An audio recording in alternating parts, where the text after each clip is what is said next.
नमस्कार।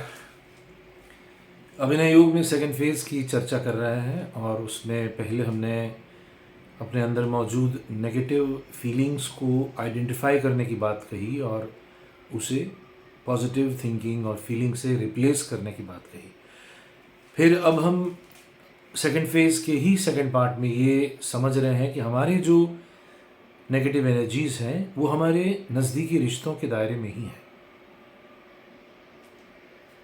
मदर सन रिलेशन को हमने पिछले दो एपिसोड्स में, पिछले दो वीडियोस में डिस्कस किया और उसकी अंदर मौजूद जो कॉम्प्लिकेशंस हैं उसको समझने की कोशिश की।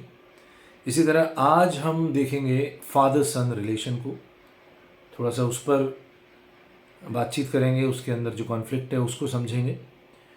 और ये हमारे पास तो निदान हमें ढूंढना ही है कि हम कैसे अपने इन रिलेशनशिप्स के अंदर मौजूद तनाव को दूर करें।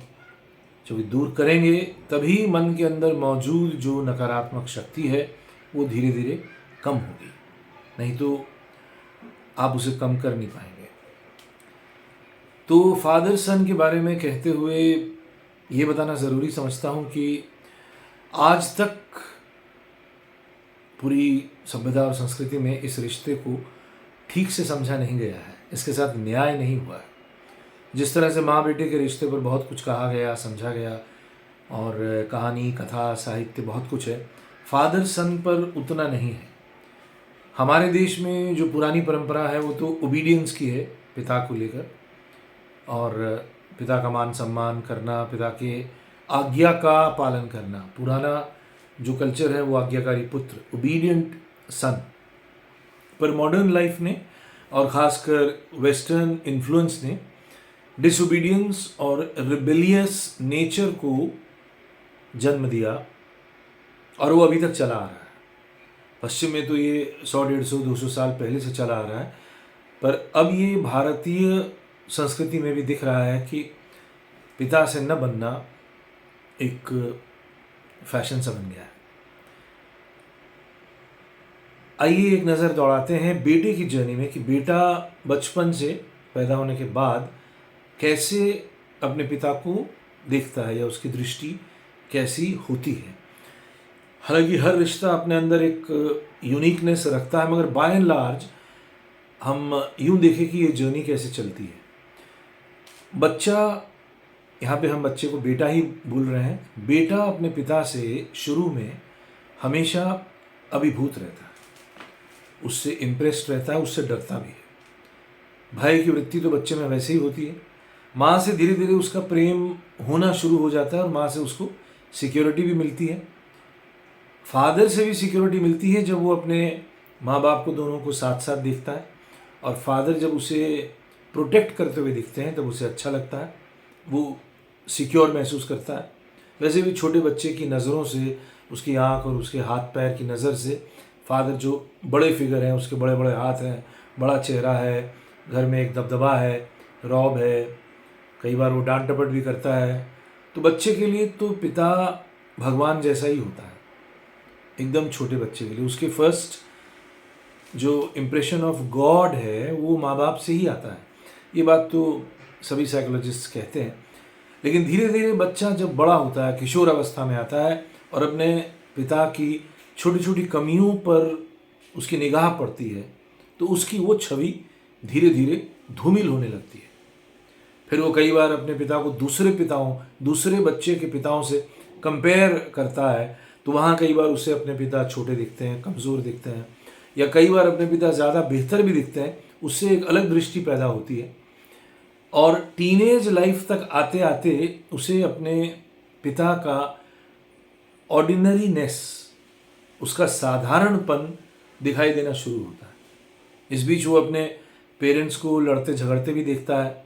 इस बीच वो उनके बीच जो मनमुटाव है, तनाव है, उस पर भी उसकी निगाह पड़ती है, जिससे उसे अब फादर उतने बड़े नहीं दिखते। बेशक वो फादर के जैसा बड़ा हो गया है, वो कहावत है ना, पिता की जूती अब बेटे के पैर में आ गई, ये सब हो चुका है। और अब वो अपने पिता को उस तरह से महान, बड़ा या भगवान जैसा नहीं देख पाता है।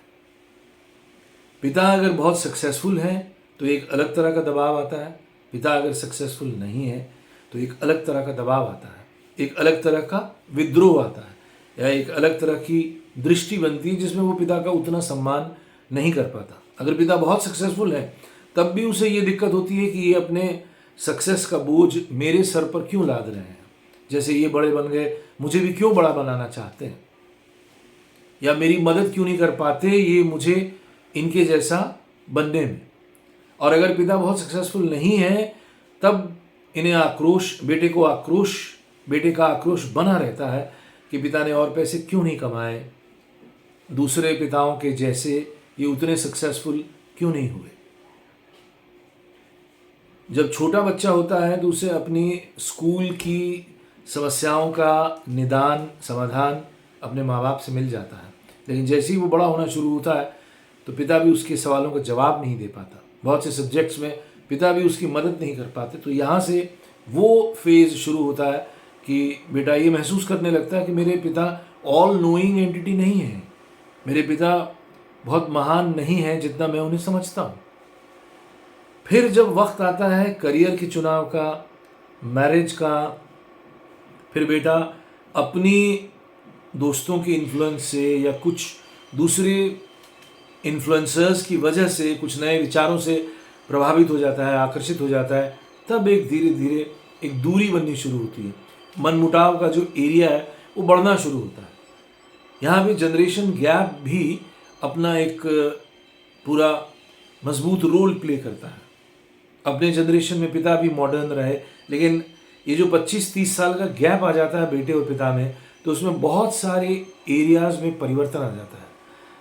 लिटरेचर के जगत में, म्यूज़िक में, फ़िलॉसफी में, थिंकिंग में और अप्रोच टूवर्ड्स लाइफ में, सब में चेंज आ जाता है। और पिता उतना तालमेल बिठा नहीं पाता जिस तरह से एक टीनेजर या एक ग्रोइंग यंग पर्सन के साथ तालमेल होना चाहिए, वैसा वो बना नहीं पाता है। तो इस वजह से दूरियां बढ़ती जाती हैं और विवाह के बाद ये दूरी और बढ़ जाती है। और अगर बेटे के माँ बाप के रिश्ते में प्रॉब्लम है, तनाव है, तब ये दूरी और बढ़ जाती है। ऐसा कहा जाता है कोई भी बेटा अपने पिता को तब तक नहीं ठीक से समझ पाता जब तक वो खुद पिता न बने। जब वो खुद फादरहुड से गुजरता है और वो सारी समस्याएं झेलता है जो उसके पिता ने झेली होंगी, जिनकी वो कल्पना करने लगता है जब वो अपने बच्चे का लालन पोषण कर रहा है और उसके परवरिश में अपनी तरफ से कंट्रीब्यूशन कर रहा है, और वहाँ जो दिक्कतें वो महसूस कर रहा है, तब उसे ये ख्याल आता है कि मेरे पिता ने भी इस तरह से तकलीफ़ें झेली होंगी घर गृहस्थी करने में, बच्चों के लालन पालन में, ख़ासकर बेटे के जीवन को बनाने में। तब वो अपने पिता के प्रति थोड़ा सिंपैथेटिक हो पाता है। ये भी रेयर है अगर वो व्यक्ति थोड़ा रैशनल है। मैं अपने अनुभव से बताऊं, मैंने 80 वर्ष के लोगों को देखा है उस उम्र में भी, 80 वर्ष की उम्र में भी अपने पिता से नाराज़ होते हुए, नाराज़ रहे हुए। तो ये डीप रूटेड प्रॉब्लम बन जाती है। आप अपने पिता को कभी क्षमा नहीं कर पाए। आपकी गृहस्थी में भी आपके पिता ने कुछ ऐसे डिसीजंस लिए हैं जिसका हो सकता है आपकी नज़रों में आपका नुकसान हुआ हो, लेकिन पिता की नज़रों में शायद वो सही फैसले थे। तो उस वजह से भी बेटा अपने पिता को माफ़ नहीं कर पाता है। तो पहलू ढेर सारे हैं और कुल मिला के जो सारांश है वो ये है कि पिता से हम नाराज़, खफा बने रहते हैं, पर इसी पर काम करने की आवश्यकता है। एक ख़ास उम्र में जब एक बेटे को ये समझ में आए कि उसके और पिता में बनती नहीं है और वो पिता की वजह से क्रोधित है, उसके अंदर का क्रोध ज़्यादा है, या उसके अंदर की घृणा ज़्यादा है, या उसके अंदर की ईर्ष्या भी ज़्यादा हो सकती है अगर वो कम सक्सेसफुल है और पिता बहुत सक्सेसफुल है। इस वजह से ईर्ष्या भी बनी रह सकती है और उसके जीवन में जो गलत फैसले उसकी नज़र में हुए हैं उस वजह से घृणा भी बनी रह सकती है। लेकिन यहाँ पे बेटे की ये जिम्मेदारी बनती है कि उसे अपने पिता को समझते हुए अपने पिता के साथ अपने रिश्ते को ठीक ठाक बनाने का प्रयास करना चाहिए, करना पड़ेगा। तभी अपने अंदर मौजूद वो ये जो नेगेटिव फीलिंग्स हैं इनको वो मैनेज कर पाएगा, नहीं तो ये नेगेटिविटी बनी रहेगी। चूंकि आपके पिता के साथ प्रॉब्लम बनी रहेगी तो उस वजह से आप सरोगेट फादर्स की तलाश में भी हमेशा रहेंगे, गुरु की तलाश हमेशा रहेगी। पिता एक प्रकार के गुरु हैं, छोटी उम्र में उन्होंने गुरु का रोल प्ले किया, लेकिन जब लड़का 20, 25, 30 का हो रहा है तब भी उसे गुरु चाहिए। वहाँ उसे अपने पिता गुरु के रूप में नहीं मिलते हैं, तो इसीलिए वो दूसरे गुरुओं को खोजता है। गुरु यानी फादर फिगर। फादर फिगर की तलाश हर बेटे में लंबे समय तक रहती है जब तक वो खुद गुरु न बने। यदि वो गुरु बन गया खुद, तब उसे ये समझ में आता है कि मेरे पिता ने जो भूमिका प्ले की थी जब मैं छोटा था वो कितनी महत्वपूर्ण थी। छोटे बच्चे को सिखाना, छोटे बच्चे को पालना और छोटे बच्चे को समझाना बहुत सारी चीज़ें जीवन की आसान नहीं है, बहुत कठिन है। तो ऐसे समझते हुए बेटे को अपने पिता को क्षमा करते हुए अपनी उन नेगेटिव एनर्जीज को पॉजिटिव बनाने की कोशिश करनी होगी, नहीं तो ये घाव उसके अंत समय तक बना ही रहेगा। इस घाव का फिर इलाज नहीं होगा। ये दोनों ही रिश्ते इतने इंपॉर्टेंट हैं माँ और पिता के, कि आदमी उसी दायरे में, उसका जो इमोशनल वर्ल्ड है वो माँ और पिता के दायरे में ही बना रहता है। 17-18 साल तक उसका ये वर्ल्ड, इमोशनल वर्ल्ड, माँ बाप को लेकर एक ख़ास जगह बना लेता है। एक तरह से वो फिक्स्ड हो जाता है और वो रिपीट होता है फिर उसके अपने बीवी बच्चों के साथ। और जैसा उसने पाया, जैसा वो बना, इसी को तो जेनेटिक ट्रांसफ़र कहते हैं, ऑफ थिंकिंग, ऑफ बिहेवियर। तो जब तक वो अपने पिता के साथ मौजूद तनाव पर खुद मेहनत नहीं करेगा तब तक वो इससे बाहर नहीं आएगा। अगर वो मैकेनिकल तरीके से इसे चलने ही देगा तो वो कभी उस समस्या का हल नहीं ढूंढ पाएगा। तो हल निकालने के लिए उसे कंटिन्यूअसली फादर को क्षमा करते रहना पड़ेगा। ये काम बेटे की तरफ से ज़्यादा ज़रूरी है, फादर की तरफ से कम ज़रूरी है, क्योंकि फादर अपनी तरफ से सही ही होंगे। बहुत कम फादर्स होंगे जो क्रूअल होंगे, बहुत कम फादर्स होंगे। ज़्यादातर फादर्स अपनी तरफ से बेटों का भला ही चाहते हैं, लेकिन कई बार उन्हें पता नहीं चलता कि भला क्या है और भलाई किस में है।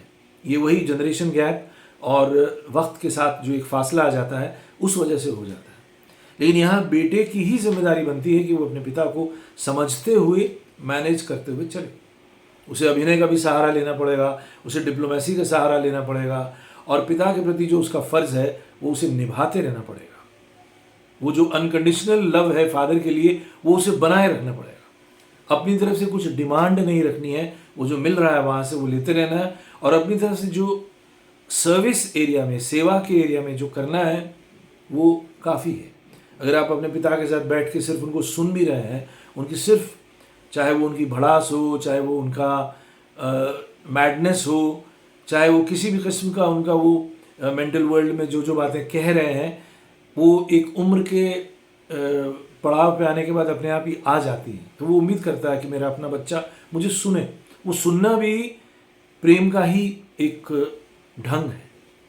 लेकिन बाद से वक्त बेटा अपने पिता की उल जलूल बातें या अपने पिता की भड़ास या अपने पिता का जो भी वो बोलते हैं उसको सुन नहीं पाते हैं, वो उन्हें मीनिंगलेस लगता है।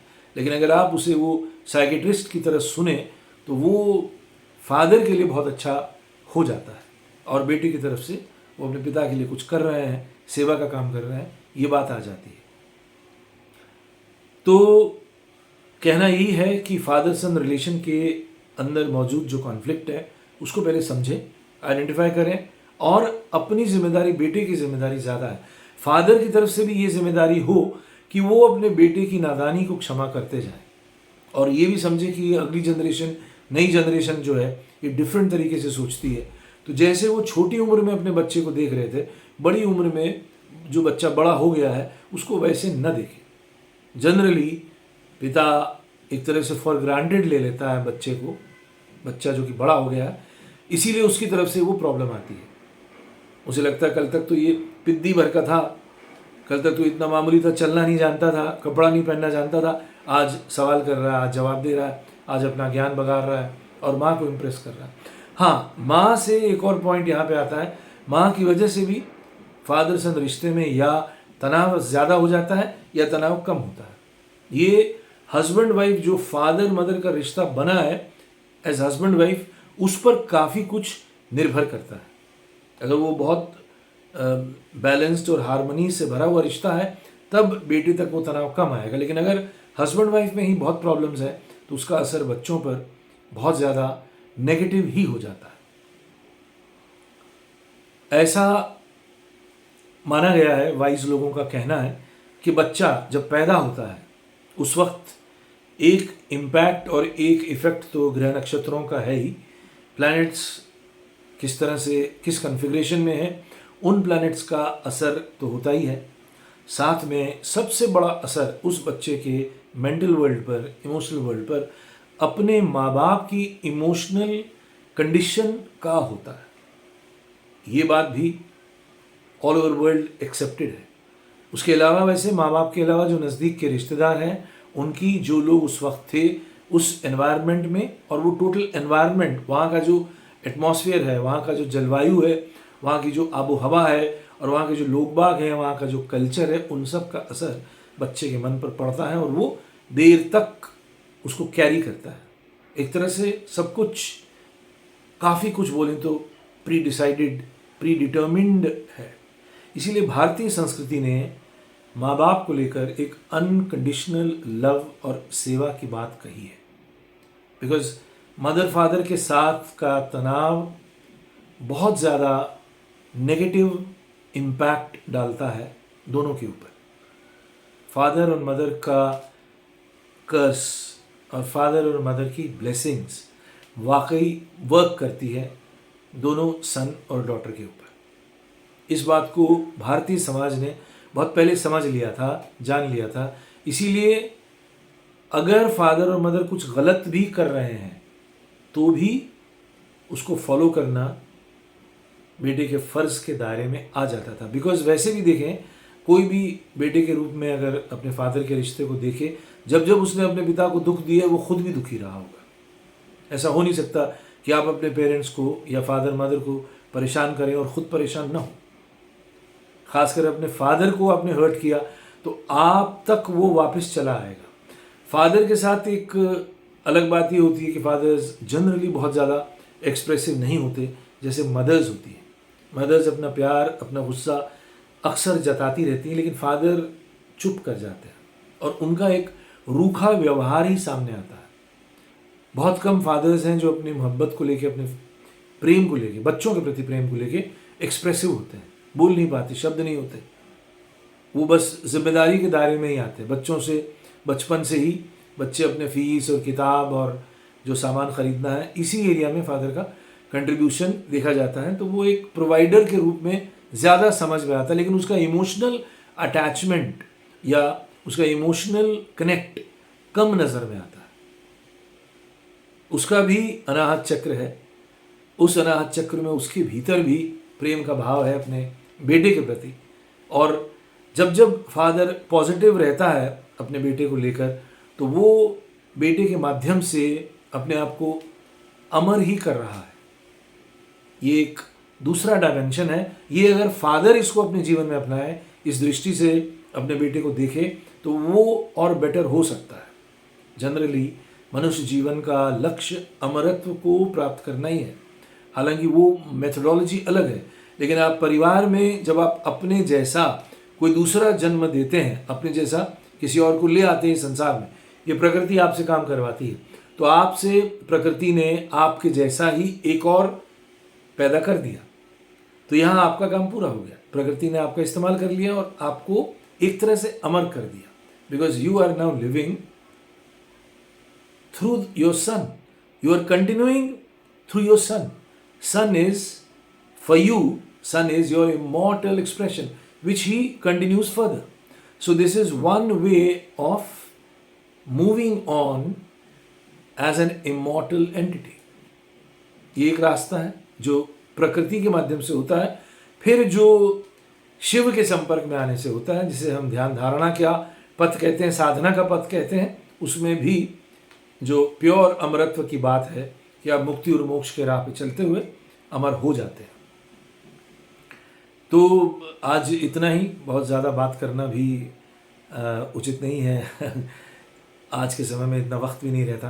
लेकिन फादर सन रिश्ते में अगर और मन किया तो मैं अगला एपिसोड भी बनाऊंगा, क्योंकि ये सबसे मिसअंडरस्टूड रिलेशन है और इस रिलेशन की प्योरिटी, इस रिलेशन की कॉम्प्लिकेशंस को मेरे ख्याल से आज तक ठीक से समझा नहीं गया है।